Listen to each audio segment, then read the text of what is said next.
बिस्मिल्लाहिर्रहमानिर्रहीम। अस्सलाम वालेकुम। मैं इमरान दानिश और आप देख रहे हैं इमरान फूड पॉइंट। आज हम बना रहे हैं चिकन कढ़ाई की बहुत ही मज़ेदार और बहुत ही कमाल रेसिपी। ये चिकन कढ़ाई ज़ायके में बहुत ही मुनफरिद और मज़ेदार होने के साथ बनाने में बहुत ही आसान है। इस टेस्टफुल चिकन कढ़ाई को आप जब भी बनाएंगे इंशाल्लाह ज़रूर पसंद आएगी। तो ये इतनी टेस्टफुल चिकन कढ़ाई कैसे बनेगी, तो रेसिपी शुरू करते हैं। ये चिकन है हमारे पास तकरीबन 2 किलो, जिसको हमने धोकर अच्छे तरीके से साफ़ कर लिया। अब इसमें कुछ मिसाले शामिल करेंगे, जिसमें नमक हस्बे ज़ायका, हल्दी आधा चाय का चम्मच, 1.5 चाय का चम्मच पिसी हुई लाल मिर्च और 1.5 चाय का चम्मच पिसा हुआ धनिया। साथ ही इसमें हमने 1 कप दही शामिल करनी है। अब दही और मिसालों को चिकन के साथ अच्छी तरीके से मिक्स करना है। इस चिकन कढ़ाई को मुनफरिद और टेस्टफुल बनाने के लिए इसकी मैरिनेशन बहुत ही ज़रूरी है, इसलिए इसको अच्छे तरीके से मिसाला लगाएंगे और इसको तमाम मिसाला लगाने के बाद तकरीबन आधे घंटे के लिए रख देंगे। यहाँ पर एक कढ़ाई में 1 कप तेल शामिल करेंगे। बिस्मिल्लाहिर्रहमानिर्रहीम। तेल जब थोड़ा गर्म हो जाएगा तो इसमें हमने 1 अदद बारीक चॉप किया हुआ प्याज शामिल करना है। अब इस प्याज को हमने दरमियानी आंच पर तकरीबन 3 से 4 मिनट पकाना है। इस प्याज को हमने हल्का सुनहरी होने तक पकाना है।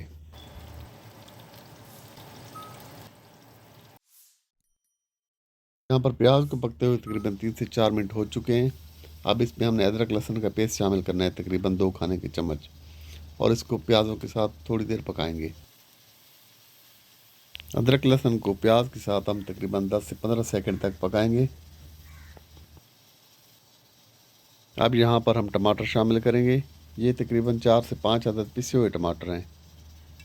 इन टमाटरों का वज़न तकरीबन 300 ग्राम होगा। ये टमाटर शामिल करने के बाद इनको हम प्याज के साथ तकरीबन 2 से 3 मिनट तक पकाएंगे। इस कढ़ाई को बनाते हुए कोशिश करें कि आप भी पिसे हुए टमाटर इस्तेमाल करें। पिसे हुए टमाटर इस्तेमाल करने से एक तो टाइम की बचत होगी, दूसरा ये कुक भी जल्दी हो जाएंगे। यहाँ पर टमाटरों को पकते हुए तकरीबन 3 मिनट हो चुके हैं। अब इसमें हमने चिकन शामिल करना है, जिसको हमने मैरिनेट करके रखा हुआ है। ये सारा चिकन हम टमाटरों में शामिल कर देंगे। अब हमने टमाटर और चिकन को अच्छे तरीके से मिक्स कर देना है। यहाँ पर चिकन और टमाटर को हम मिक्स करते हुए थोड़ी देर पकाएंगे। आपने देखा है कि हमने इस चिकन को बहुत ही कम मिसालों के साथ मैरिनेट किया है, इसलिए इंशाल्लाह ये चिकन कढ़ाई टेस्टफुल और बहुत ही मज़ेदार बनेगी। यहाँ पर टमाटर, चिकन और तमाम मिसाले यकजान हो चुके हैं। अब इसमें हमने साबित लाल मिर्च शामिल करनी है। ये तकरीबन 5 अदद साबित गोल लाल मिर्च हैं। इनको हमने चिकन में शामिल करना है। चिकन को मज़ीद 1 से 2 मिनट पकाने के बाद इसको हमने कवर कर देना है। यहाँ पर ढक्कन लगाकर चिकन को हम 15 मिनट के लिए पकने देंगे। यहाँ पर 15 मिनट के बाद इसका ढक्कन उठाएंगे। यहाँ पर टमाटरों और दही का पानी तकरीबन खुश्क हो गया है। दरमियानी आंच पर हम चिकन और मिसाले को थोड़ी देर पकाएंगे। यहाँ पर चिकन को हमने 3 से 4 मिनट तक पकाना है। इसी दौरान जो टमाटर और दही का थोड़ा सा पानी बचा हुआ है वो भी खुश्क हो जाएगा।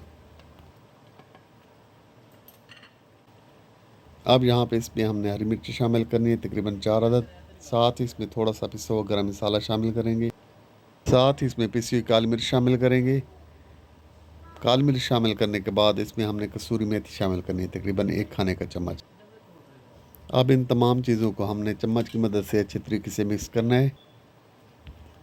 यहाँ पर चेक करें माशाल्लाह कितनी मज़ेदार किस्म की ग्रेवी तैयार हो चुकी है। माशाल्लाह बहुत ज़बरदस्त। यहाँ पर 3 से 4 मिनट पकाने के बाद तेल मिसाले से बिल्कुल अलग हो गया है। माशाल्लाह बहुत ही कमाल की लुक निकल आई कढ़ाई की। माशाल्लाह बहुत ज़बरदस्त। अब आखिर में हम बारीक कटी हुई अदरक शामिल करेंगे और साथ ही इसमें बारीक कटा हुआ हरा धनिया शामिल करेंगे। अदरक और हरा धनिया शामिल करने के बाद इसको ढक्कन लगाएंगे हम और 3 से 4 मिनट के लिए दम पे रख देंगे। 3 से 4 मिनट के बाद माशाल्लाह बहुत ज़बरदस्त, बहुत ही कमाल की खुशबू आ रही है और कढ़ाई हमारी बिल्कुल फ़ाइनल हो गई। माशाल्लाह माशाल्लाह बहुत ही प्यारी खुशबू आ रही है और कमाल का टेस्ट है। माशाल्लाह बहुत ज़बरदस्त। आप भी चिकन कढ़ाई की ये टेस्टफुल रेसिपी ज़रूर ट्राई करें, इंशाल्लाह ज़रूर पसंद आएगी।